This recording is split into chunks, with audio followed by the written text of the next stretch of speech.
পরিষ্কার কথা আশা করে কিছু করার নেই।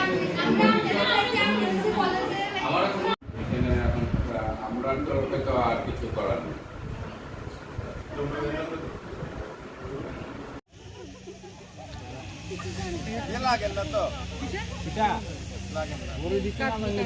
কোন বছরে তোমরা? Fourth semester student, education department, college college Ishwarchandra Vidyasagar. আচ্ছা, কি প্রবলেম কি তোমাদের? আমাদের এডুকেশন ডিপার্টমেন্টের যিনি এসওডি আমাদের প্রফেসর, তাদের যে ট্রান্সফার লেটার আছে সেটা আমরা রোধ করার জন্য আবেদন জানাচ্ছি। প্রফেসর মিন্স ওনার title doctor Prabir Bhowmik, professor আমাদের ডিপার্টমেন্টের এসওডি। আচ্ছা, তো ওনার ট্রান্সফার অর্ডার হয়েছে, তাতে তোমাদের কি অসুবিধা? আমরা যে মানে কলেজে আয়নের পর থেকে স্যারের কাছ থেকে যে সার্ভিসটা পাইছি, যে মানে যা কিছু শিখতে পাচ্ছি, এখন আমাদের সামনেই পরীক্ষা, এখন স্যার যদি জায়গা আমরা পরীক্ষা দিতে খুবই কষ্ট হবে। তো এখন তোমাদের ডিমান্ড কি? এখন স্যারের কিছুতেই আমরা কলেজ থেকে আর দন যেতাম, স্যার যদি জায়গা আমরা পুরো এডুকেশন ডিপার্টমেন্ট অন্ধকার। তো তোমাদের পরীক্ষা কবে? আমাদের পরীক্ষা সামনের 4 তারিখ, সামনের মাসের 27 তারিখ থেকে শুরু হবে। আমরা এডুকেশন অনার্সের পরীক্ষা হচ্ছে 4 তারিখ। মানে শুধুমাত্র অল্প কিছুদিন হাতে আছে। হ্যাঁ, এই সময় থেকে এই সময়ের মধ্যে পরীক্ষার হঠাৎ করে আমরা এটা মানতে পারছি না। তো এখন তোমাদের দাবি ওনার ট্রান্সফার আমাদের স্যার লাগবে, আমাদের প্রফেসর লাগবে। স্যারকে কিছুতেই এই কলেজ থেকে দেওয়া যাবে না, উনি হচ্ছে আমাদের এডুকেশন ডিপার্টমেন্টের একজন বড় সম্পদ। এই সম্পদ আমরা কিছুতেই হাতছাড়া করতে চাই না। অনেক হেল্প করেছে, অনেক। উনি যদি চলে যায় তাহলে আমাদের জীবনই অন্ধকার পুরো। শিক্ষা বিজ্ঞানের ক্ষেত্রে মানে সাবজেক্ট টিচার, সাবজেক্ট তো ওখানটায় ওনার সার্ভিস কেমন? ওনার সার্ভিস, স্যারের ক্লাস আমরা কোনোদিন মিস করি না, স্যার খুবই ভালো ক্লাস করেন। মানে অনেকটাই ছাড়া আমাদের এডুকেশন কল্পনাই করা যায় না। ফ্রিলি ক্লাস করেন, আমরা এডুকেশনের থেকে যতটুকু যা কিছু শিখতে পাচ্ছি বেশিরভাগটা আমরা স্যারের থেকেই শিখতে পাচ্ছি। বিলোনিয়া কলেজ থেকে এডুকেশন মন্ত্রী রতনলাল নাথ দুইজন প্রফেসরকে অর্থাৎ একজনকে প্রতিক্রিয়া কলেজে ট্রান্সফার করে নিয়েছে, আরেকজন প্রবীণ ভৌমিক আমাকে দিয়েছে খোয়াইতে। কোন ডিপার্টমেন্টে স্যার ওরা? এটা এডুকেশন ডিপার্টমেন্টের একটা প্রফেসর অরূপ পাটারি, আর একজন হলো প্রবীণ ভৌমিক। হ্যাঁ, একজন ফিজিক্সের টিচার আর একজন এডুকেশনের টিচার। আচ্ছা স্যার, এইভাবে যে এই যে প্রফেসর রিপ্লেস কাউকে না করে, এটা এমনিতে কলেজের প্রফেসরের শর্ট, তারপরে এটা পুরানো কলেজ, সেখান থেকে অন্যদের খুশি করার জন্য, কাকে খুশি করার জন্য নিয়েছে বা কার ইন্ধনে করেছে আমি জানি না। কোন কলেজ থেকে স্যার নিয়েছে ওদেরকে? এটা বিলোনিয়া কলেজ থেকে নিয়েছে। আচ্ছা স্যার, এইটা নেওয়াটা কেন নিল আমি বললাম যে একটু কথা বলি। তারপর উনি বলছেন আমি এখান থেকে অনেক সময় নেটওয়ার্ক ডিস্টার্ব থাকে অর্ডার দেখে আমি এডুকেশন মিনিস্টারকে ফোন করে বললাম দিয়ে দিচ্ছি।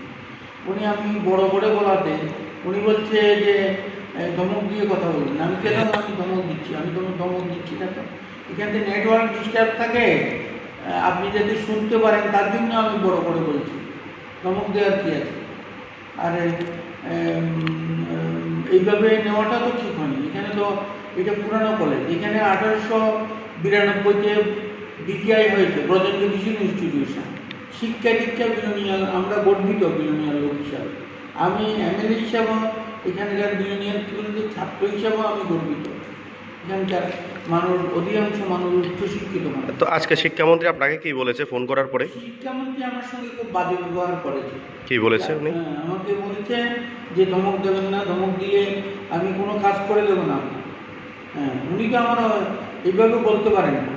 আমিও বিজেপির MLA, উনিও বিজেপির MLA। উনি ওই সিদাই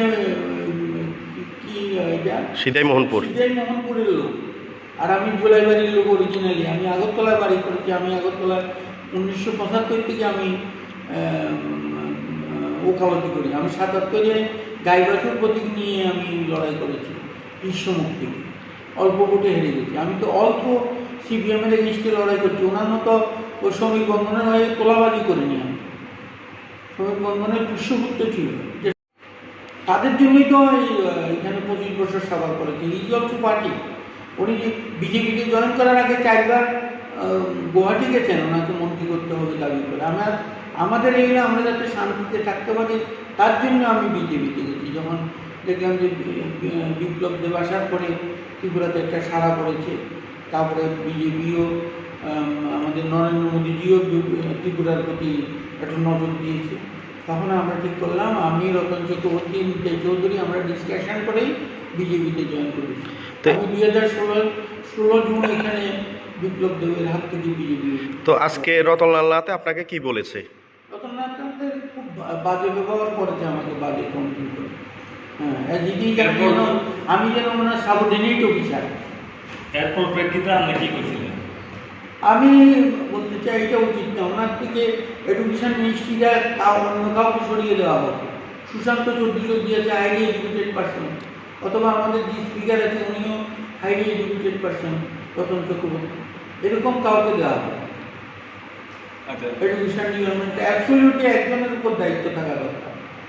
একজনের যদি ওভারলোড টানে তার মাথা কাজ করে না এবং অন্যের দ্বারা প্রভাবিত হয়। স্যার, আপনি বিষয়টা নিয়ে কি আপনার সিএম সাহেবকে জানিয়েছেন? আমি সিএম সাহেব অসুস্থ, সিএম সাহেবকে যতদূর সম্ভব আমি জানিয়েছি যে এইভাবে আমার সঙ্গে বাজে ব্যবহার করেছে। তো সিএম সাহেব কি বললো আপনাকে? আমি সামনাসামনি কথা বলবো পরে, উনি এখন অসুস্থ, ওনাকে জাস্ট আমি ইনফর্ম করেছি। আমি বলবো দরকার বললে আমি দিল্লি দিয়ে নালিশ করবো ওনার এগেন্সটে।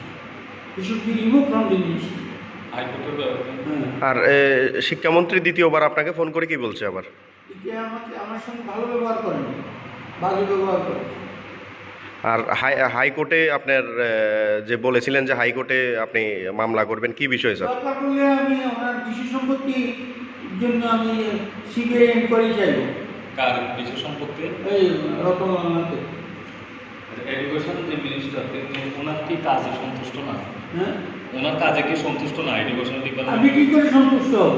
এখানে আমার এখান থেকে প্রফেসর তুলে নিয়ে আরেকখানে যাবে অল্টারনেটিভ কাউকে না দিয়ে। বিলোনিয়া অনেক পুরানো কলেজ, বিলোনিয়াতে শিক্ষা দীক্ষা অনেক উন্নত। এখানে আমি তো বলছি 1892-তে এখানে বিকায় হয়েছে ব্রজেন্দ্র কৃষি ইনস্টিটিউশন। কলেজ হয়েছে 1964-তে। আমি 1965 ছাত্র বিলোনিয়া কলেজে। মেডিকেল কলেজের ব্যাপারটা নিয়ে কি হয়েছিল? মেডিকেল কলেজ তো এখানে এই 1965 ইংরেজিতে যখন বিলোনিয়া কলেজে ভর্তি হই তখন থেকে আমি রাজনীতি করি। 1977-এ আমি গাইবান্ধের প্রতীক নিয়ে বিশ্বমুক্তিকে লড়াই করেছি, তখনও ভালো ভোট পেয়েছিলাম। এরপরে সিপিএমের বিরোধিতা করতে গিয়ে আমি এক সময় তৃণমূল করেছি। 1918-19 তখন তৃণমূল যখন প্রতিষ্ঠা হয় তখন আমি মমতা ব্যানার্জির সঙ্গে যোগাযোগ করে তৃণমূল করেছি এবং তৃণমূলেরও একবার লোকসভার ক্যান্ডিডেট ছিলাম, যদিও ভোট পাইনি, কিন্তু আমি অল থ্রু সিপিএমের এগেইনস্টে ফাইট করেছি। আজকে এই সমীর রঞ্জন বর্মন এবং রতনলাল নাথ এদের কল্যাণে এখানে সিপিএম 25 বছর রাজত্ব করেছে। যদি নরেন্দ্র মোদীজি না দেখতেন তাহলে সিপিএমকে হটানো সম্ভব ছিল না।